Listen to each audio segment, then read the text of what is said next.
दोस्तों unseen passages जो आपके एग्जाम में 22 मार्क्स के आते हैं, क्या होते हैं ये अनसीन। जैसे कि इनके नाम से ही पता चलता है ना कि ये अनसीन है, इनको कभी देखा नहीं गया होगा। यानी आपकी बुक से नहीं होंगे, किसी ऐसी बुक से नहीं होंगे जिसके बारे में आपको पता हो, ना किसी टीचर को पता होगा, ना ट्यूटर को पता होगा, किसी को भी इसके बारे में कोई जानकारी पहले से नहीं होगी। और आपको कुछ पैसेजेस दिए जाएंगे, आपसे कहा जाएगा इनको पढ़ो, इनके बेस पे आपसे क्वेश्चन पूछे जाएंगे जो कि 22 नंबर के होने वाले। दो पैसेजेस आपके एग्जाम में आते हैं।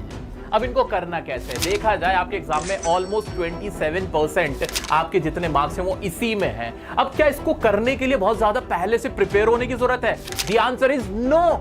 आपको इसके लिए कोई अलग से तैयारी करने की जरूरत नहीं है। क्यों?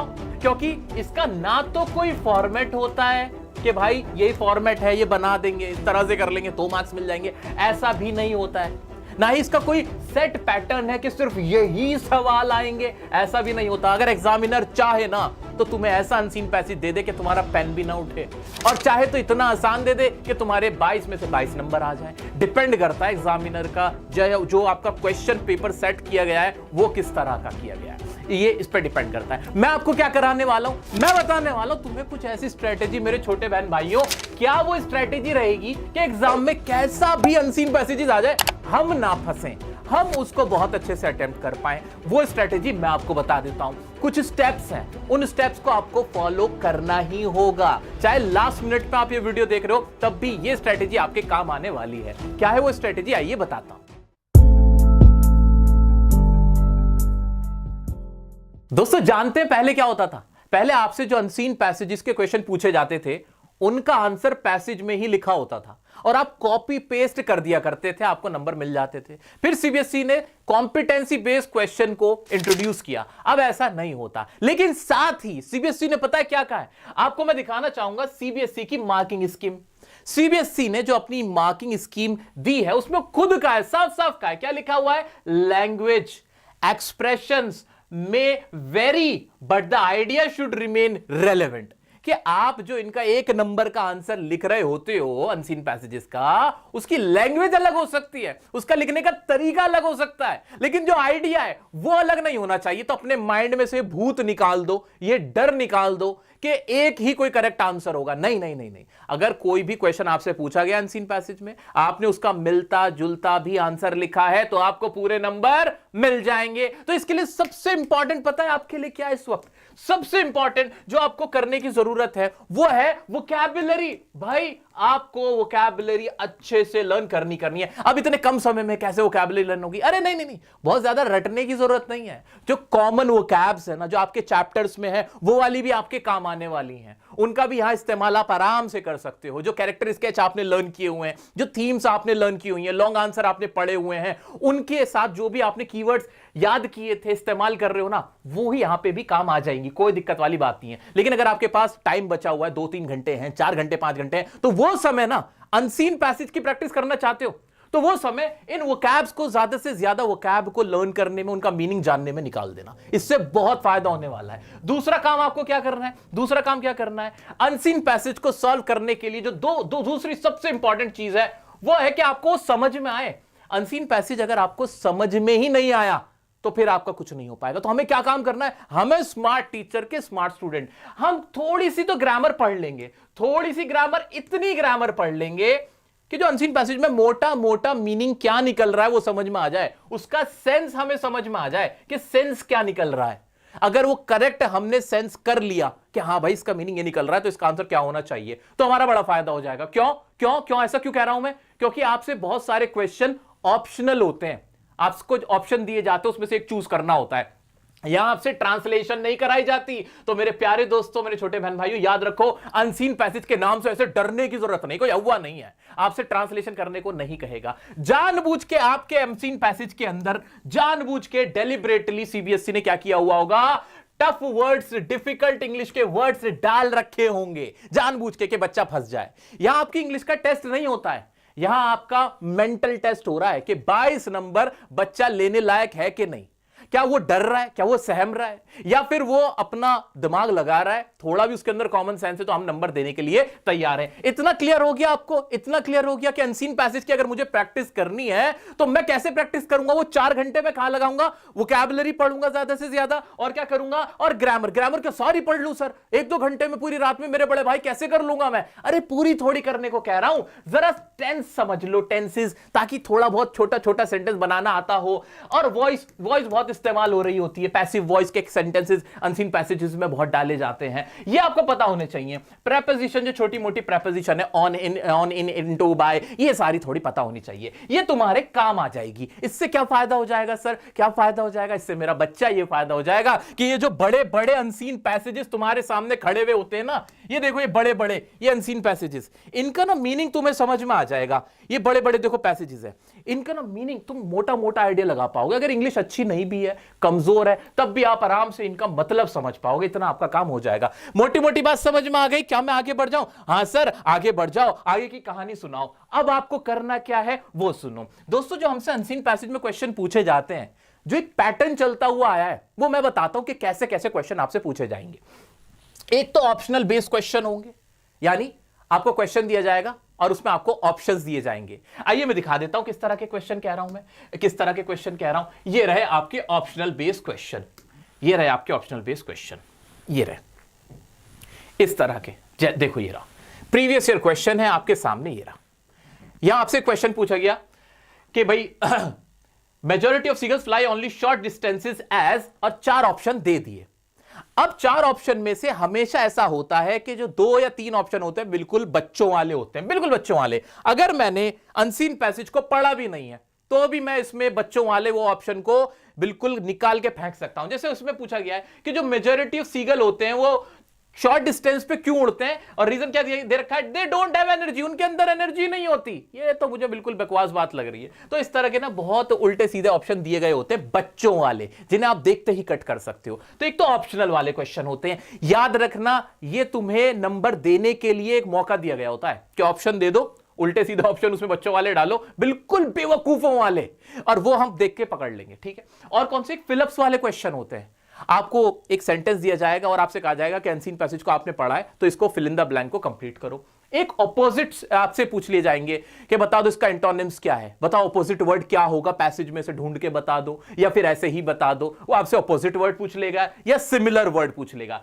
ये ट्रेंड चलता हुआ आया है, इस तरह के क्वेश्चन आपसे पूछे ही जाएंगे। अब सोचने वाली बात है मेरा बच्चा, ऑपोजिट और सिमिलर वर्ड के लिए वोकैबुलरी आती होगी तो सही आंसर दे सकते हो, वरना नहीं दे पाओगे। इसीलिए कह रहा हूं वोकैबुलरी आपको नंबर दिला देगी। तो वोकैब भी बहुत ज्यादा हाई फाई वोकैब नहीं, कॉमन वोकैबुलरी आपके काम आने वाली है। अच्छा सर इतनी मेहनत करूं क्यों, क्या फायदा, क्यों वोकैब याद करूं, क्यों ग्रामर याद करूं, क्यों अनसीन पैसेज में इतना मैं दिमाग खराब करूं अपना?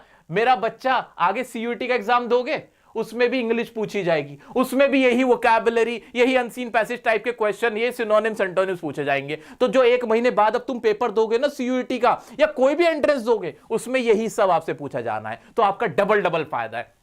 आ जाते हैं तो भाई अब इनको करने का तरीका क्या सर, स्टेप भी बता दो। आपने हमारा माइंड तो पूरा सेट कर दिया, अब स्टेप बता दो इनको कैसे सॉल्व करना है। Step number 1, read passage first. आपको सबसे पहला काम क्या करना है, सबसे पहले पैसेज को पढ़ना है, क्वेश्चंस को नहीं पढ़ना। आपको बहुत सारे लोग हाँ ऐसा बोल रहे होंगे कि पहले क्वेश्चन पढ़ो उसके बाद फिर पैसेज पढ़ो। नहीं नहीं नहीं, मैं कुछ सोच के ही कह रहा हूं। आपको सबसे पहले जो भी आपको पैसेज दिए गए उनको अच्छे से पढ़ना है, समझने की कोशिश करनी है। स्टेप नंबर 2 क्या है, read 3 to 4 words at a time. आपकी इंग्लिश अगर बहुत अच्छी नहीं है, और अगर अच्छी भी है तो भी ना ऐसे स्पीड में नहीं निकालना है, क्योंकि पैसेज पढ़ने में तो मुश्किल से 2 मिनट नहीं लगने, बट वो आपको फंसाने के लिए काफी होगा। I again repeat my words कि अगर सीबीएसई अपनी पे आ जाए तो ऐसा पैसेज दे देगा कि पेन ना उठे। लेकिन एट द सेम टाइम अगर हम इस तरीके से अपनी स्ट्रैटेजी बना के उसको इंप्लीमेंट करते हैं ना, तो कैसा भी पेपर आ जाए फिर कर लेंगे। कैसे, जैसे आपके सामने ये रहा क्वेश्चन पेपर, ये रहा क्वेश्चन पेपर। अब क्या करूंगा, सबसे पहला काम, मैं क्वेश्चन की तरफ नहीं गया हूं, मैं गया हूं सीधा पैसेज पे। और पैसेज कैसे पढ़ रहा हूं, 3 से 4 वर्ड एक बार में पढ़ने बस मुझे, इससे ज्यादा नहीं। थोड़ा समझूंगा, ठहरूंगा, रुकूंगा, एक एक वर्ड पे ध्यान दूंगा। एज अ यंग एडल्ट, फिर मैं रुका, एक यंग एडल्ट के तौर पे, life can be stressful, life stressful हो सकती है, एंड ओवरवेलमिंग एट टाइम। बिल्कुल हाँ, टाइम लेना, मैं खुद कह रहा हूं टाइम लेना भाई। 22 नंबर का सवाल है मेरा बच्चा, 22 नंबर, ये कोई 5 नंबर का नहीं है। अगर मैं इसमें फंस गया ना, अगर मैं कंफ्यूज हो गया या हो गई, तो मेरा पूरा पेपर इससे हैम्पर हो सकता है। ठीक है, तो मेरा बच्चा, मेरे छोटे बहन, मेरे छोटे भाई, ध्यान से सुनो, इसको हल्के में मत लेना। 22 नंबर का सवाल है, 3 से 4 वर्ड, कितनी अच्छी इंग्लिश आती है, कितना इजी पेपर आ जाए, कोई बात नहीं, हम उससे फर्क नहीं पड़ता, हम सेफर साइड लेके चलेंगे। हम 3 से 4 वर्ड पढ़ के आराम आराम से टाइम देंगे। भाई 22 नंबर का पेपर है, कोई कम का नहीं है, ये 22 नंबर का क्वेश्चन है, आराम से टाइम देंगे। और फिर जब हम इसको टाइम दे दे के पढ़ेंगे तो ये हमें ज्यादा अच्छे से समझ में आएगा। फिर आगे बढ़ेंगे हम, फिर कैसे, एंड ओवरवेलमिंग एट टाइम्स, और फिर रुकेंगे। Juggling among school work, social life and other responsibilities, it can be easy to feel alone. ऐसे कर करके पहले इतना मतलब निकाल के देखा, अच्छा इसका मीनिंग ये निकल रहा है, अच्छा फिर इसका मतलब ये निकल रहा होगा। ऐसा क्यों कह रहा हूं मैं, सुनो, क्योंकि जो आपसे आप क्वेश्चन नीचे पूछे गए होंगे ना, वो डायरेक्ट क्वेश्चन नहीं पूछे इसमें से कि आपसे सिर्फ ऐसे क्वेश्चन पूछ लिया कि डायरेक्टली बताओ कि भाई लाइफ कैसी है, तो आपने स्ट्रेसफुल देख के स्ट्रेसफुल लिख दिया। ऐसा क्वेश्चन नहीं आता। क्वेश्चन थोड़ा सा डिफिकल्ट डालते हैं, थोड़ा डिफरेंट डालते हैं। तो वो कब कर पाओगे, जब आपने पूरा पैसेज का एक मोटा मोटा मीनिंग निकाल रखा होगा। और हमसे सीबीएसई ने साफ साफ क्या कहा है, सीबीएसई ने हमसे साफ साफ बोला हुआ है कि आपका आंसर अगर अपने वर्ड्स में भी होगा तो हम नंबर देंगे, लेकिन करेक्ट होना चाहिए। सीबीएसई ने साफ साफ कह दिया है। तो अब जब उसने कह दिया है कि हम तुमसे डायरेक्ट क्वेश्चन नहीं पूछने वाले हैं और तुम्हारा आंसर भी हम सही कर देंगे अगर तुमने सही जवाब दिया है, तो भाई बस टेंशन खत्म हो गई हमारी। भाई देखो क्वेश्चन क्या पूछा पहला, what is the significance of owning a dog for a young adult who is striving for acceptance in society. शुरुआत क्या हो रही थी और आपसे जो ये क्वेश्चन दिया गया, क्या दिया गया, डायरेक्ट डॉग की बात आ गई। जबकि पहले क्या होता था, पहले तो पहला क्वेश्चन पहले पैसेज में से डाल देते थे, आसान सा होता था। बताओ ना, इसको पूरा भी पढ़ लोगे ना तो भी डायरेक्ट आपको इसका आंसर ऐसे आसानी से नहीं मिल पाएगा। ये तभी मिल पाएगा जब आपने पैसेज को अच्छे से गो थ्रू किया हुआ है, उसका मीनिंग अच्छे से निकाल के बैठे हो और फिर क्वेश्चन की तरफ गए हो। गॉट इट, क्लियर हो गया। तो सबसे पहले हमारे 2 स्टेप क्या हमने समझे कि भाई कोई भी क्वेश्चन आ जाए, कितने डिफिकल्ट हो कितना इजी हो, मुझे फर्क नहीं पड़ना। मैं तो सबसे पहला काम पैसेज पढ़ूंगा आराम से, 3-4 वर्ड से ज्यादा एक बार में नहीं पढ़ूंगा, फंसने की कोशिश नहीं करूंगा। और read difficult words as it is. अब ऐसे बहुत सारे वर्ड्स आएंगे जिनका मुझे मीनिंग नहीं पता होगा, आपके साथ भी ऐसा होगा क्योंकि सीबीएसई ने जानबूझ के ऐसा किया होगा।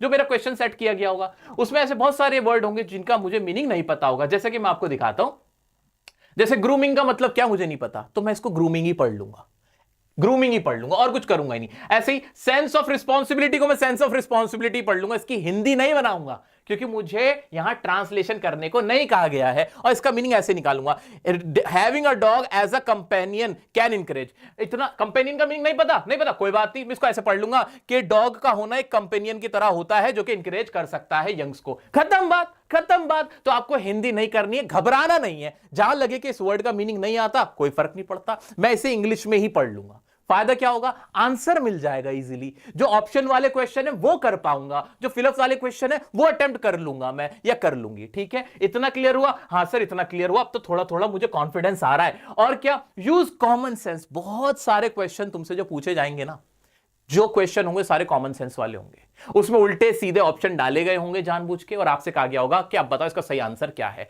याद रखना, जितना बोरिंग आपका अनसीन पैसेज लगेगा आपको उतना इजी होगा। जितना डिफिकल्ट लग रहा होगा ना, उतने इजी क्वेश्चन पूछे गए होंगे। और जितना इजी आपसे अनसीन पैसेज पूछा गया होगा, जैसे डॉग के ऊपर आसान सा लग रहा है लेकिन ये आसानी, इसमें घुमाने वाली चीजें ज्यादा होंगी, याद रखना। तो जितना ऊपर से इजी दिखेगा, क्वेश्चन टफ लगे आए हुए होंगे, और जितना ऊपर से डिफिकल्ट लगे, समझ लो बहुत आसान क्वेश्चन पूछ रहा है भाई, बहुत आसान। बस उसको रीड करना हमारे लिए चैलेंजिंग है, वो हमें करना है। Last but not the least, don't try to copy paste. आप ना ये मत ढूंढने निकलना कि पैसेज में आंसर ढूंढ लूंगा। पैसेज में मेरा बच्चा अब आंसर नहीं देता है, आप खाली हाथ रह जाओगे। याद क्या रखनी है हमें, ये सारी बातें याद रखनी है कि मुझे मेरी वोकैबुलरी इंप्रूव रखनी है, मुझे थोड़ा बहुत उसकी मीनिंग पता होना चाहिए कि क्या क्या उसमें क्वेश्चन जो पूछा गया उसका मीनिंग क्या निकल रहा है और अनसीन पैसेज में क्या पूछा गया। दोस्तों तो 3 मोटी मोटी बात याद रखनी है। वोकैबुलरी अच्छी करनी है। वोकैब्स कहां से मिलेंगी, इंपॉर्टेंट वोकैब की एक पूरी लिस्ट मैंने टेलीग्राम ग्रुप पे आपके लिए बना के दे दी है, उन्हें याद कर लेना, उन्हें गो थ्रू कर लेना जितना भी समय अभी आपके पास है। ग्रामर सीख के रखनी है, इतनी ग्रामर ताकि समझ में तो आ जाए, छोटे छोटे सेंटेंस तो बना सकूं। वो कहां से करोगे, मैंने डियर सर का ग्रामर कोर्स ऐसे सर्च कर लेना, प्लेलिस्ट बनी हुई है, कोर्स के टैब पे चले जाओगे, चैनल पे जाके वहां मिल जाएगा। 2x पे ऐसे टेंसेस, वॉइस मॉडल्स, इनकी वीडियो जरूर देख लेना ताकि थोड़ी सी मेरा बच्चा इंग्लिश आपको आ जाए, थोड़ा सा समझ पाओ, तभी कर पाओगे। तीसरा, कॉमन सेंस बिल्कुल याद रखना, बिल्कुल कॉमन सेंस से कॉम्प्रोमाइज मत करना। आसान क्वेश्चन होंगे बट थोड़ा सा दिमाग लगाने की जरूरत होगी, वो आपको देख लेना है। इसके बाद आपको अनसीन पैसेज में दिक्कत नहीं होगी। हां, एक चीज से बच के रहना, इस वक्त चाहे कोई टीचर कराए या आप खुद करो, कि बहुत सारे सैंपल पेपर अनसीन पैसेज के हम प्रैक्टिस करने बैठ जाए, टाइम वेस्टिंग है। मैं लिख के दे देता हूं। क्यों? ऐसा कोई अनसीन पैसेज वहां आना ही नहीं है, इसका कोई फॉर्मेट है ही नहीं, तो आप कर क्या रहे हो वहां बैठ के? सिर्फ अपना टाइम वेस्ट कर रहे हो। याद रखना, जो अनसीन पैसेज आपके पेपर में आ गया वही आपके लिए मैटर करता है, और उसको सॉल्व करने के लिए क्या चाहिए मुझे? ग्रामर और वोकैबुलरी आपके लिए बहुत इंपॉर्टेंट रहने वाली है। ये सब आप कर लेना। और दूसरी बात, बहुत सारे लोग क्या करते हैं, मेरे वीडियो उठा के ना अपने अपने कुछ चैनल बना देते हैं, पता नहीं किस किस नाम से बना देते हैं, और वो आधी अधूरी वीडियोस होती हैं। बच्चे मुझे कह रहे होते हैं कि सर आपने वीडियो क्यों डाल दिया। मैं आपको बता देता हूं, मेरे ऑफिशियल सिर्फ 2 चैनल है। एक तो डियर सर चैनल है जो आपने देखा हुआ है, और दूसरा ये चैनल है द काशिफ सर के नाम से। तो यहां छोटी मोटी अपडेट्स मैं आपको देता रहता हूं। सिर्फ ये 2 चैनल्स हैं। इसके अलावा जो भी कोई और चैनल है वो मेरा नहीं है। याद रख लेना, वो मेरा नहीं है, वो मैंने नहीं बनाया। मैं उन्हें कॉपीराइट क्यों नहीं भेजता, सवाल ये उठता है। मैं सोचता हूं यार चल, बच्चा इसको भी देख ही रहा है, फायदा ही हो रहा है किसी बच्चे का देखने से, ये सोच के मैं उन्हें कोई कॉपीराइट वगैरह कभी नहीं भेजता। लेकिन हाँ भाई, ऐसा मत किया करो, तुम उठा के आधी अधूरी डाल देते हो, वॉइस चेंज कर देते हो, क्वालिटी गिरा देते हो, बच्चा पूछता रह जाता है ये क्या है वो क्या है। तो भाई वो मेरे चैनल नहीं है, मैं आपको बता देना चाहता हूं। अब अनसीन पैसेज में जम के अब आप इसकी ऐसे प्रैक्टिस करना जो मैंने तरीका बताया है, ये सारी चीजें कर लेना, फिर आपको कोई दिक्कत नहीं आएगी। मैं भी चाहता इसमें इसी वीडियो के अंदर 2-3 अनसीन पैसेज करा दूं, क्या फायदा होना है आपका? कोई फायदा नहीं होने वाला है। फायदा यहीं से होगा, इसका यही तरीका है। एक सबसे इंपॉर्टेंट बात, अनसीन पैसेज करना कब है एग्जाम में? भाई लास्ट में करना है, सबसे लास्ट में एग्जाम में आपको इसको छेड़ना है। जब आपको 15 मिनट पढ़ने के मिले तब भी मत पढ़ना, इसको अपना दिमाग मत खराब करना। इसको बहुत ठंडे माइंड से, बहुत रिलैक्स माइंड से आपको करना है। इसको कम से कम 1 घंटा देना, लास्ट में 1 घंटा 20 मिनट आप देख सकते हो, और तब इसको अटेम्प्ट करना। क्यों कह रहा हूं मैं ऐसा? क्योंकि जो बाकी का पेपर है, जो बुक से आ रहा है, जो कि जिसका पूरा फॉर्मेट है, बिल्कुल यही फॉर्मेट है, इसके अलावा कोई फॉर्मेट ही नहीं है, नोटिस है, लेटर, वो पहले उगल दो भाई, पहले उसको करके डन करके रखो। जब वो सारा पेपर हो जाए, जब आपका तकरीबन 58 नंबर का पेपर हो जाए, आप बेफिक्र हो जाओ, हाँ भाई इतना तो मैंने कर लिया। अब इसके साथ खेलेंगे अगले 1 घंटे, लास्ट का 1 घंटा इसके नाम कर देंगे। कॉन्फिडेंस भी ऊपर हो चुका होता है, वोकैबुलरी भी माइंड में आ चुकी होती है, इतने सारे लंबे लंबे आंसर लिख के आए हुए होते हैं, एक्सट्रैक्ट बेस करके आए हुए होते हैं, तो तब ना माइंड थोड़ा सा, जिसे कहते हैं, रिदम पकड़ चुका होता है। लास्ट में करना, शुरू में इसमें फंसने की कोशिश मत करना, ये मेरी आपके लिए एडवाइस है। कल यानी 8, 9, 10 मार्च को आपके रोजाना 3 बजे दोपहर को मैं लाइव सेशन लेने वाला हूं। एक लाइव सेशन फ्लेमिंगो का मैं ऑलरेडी ले चुका हूं 28 फरवरी को, नहीं देखा वो देख लेना। किसी भी बोर्ड के अगर आप हो, आपको टेंशन लेने की जरूरत नहीं है, आपका स्कोर सिमिलर है, सेम है, तो आप सब इससे तैयारी कर सकते हैं। वो लाइव मत छोड़ना, वो अच्छे से प्रैक्टिस करने आ जाना। राइटिंग सेक्शन, आपका विस्टास, आपकी पोम, सब कुछ बढ़िया से मैं करा दूंगा। मैं जब तक आपके साथ हूं, मुझे पूरी उम्मीद है कि आपको मैं कुछ नहीं होने दूंगा, आपके बहुत अच्छे मार्क्स दिलवा के रहूंगा। मिलते हैं नेक्स्ट वीडियो में, तब तक के लिए खुश रहो, स्वस्थ रहो, बाय बाय, लव यू।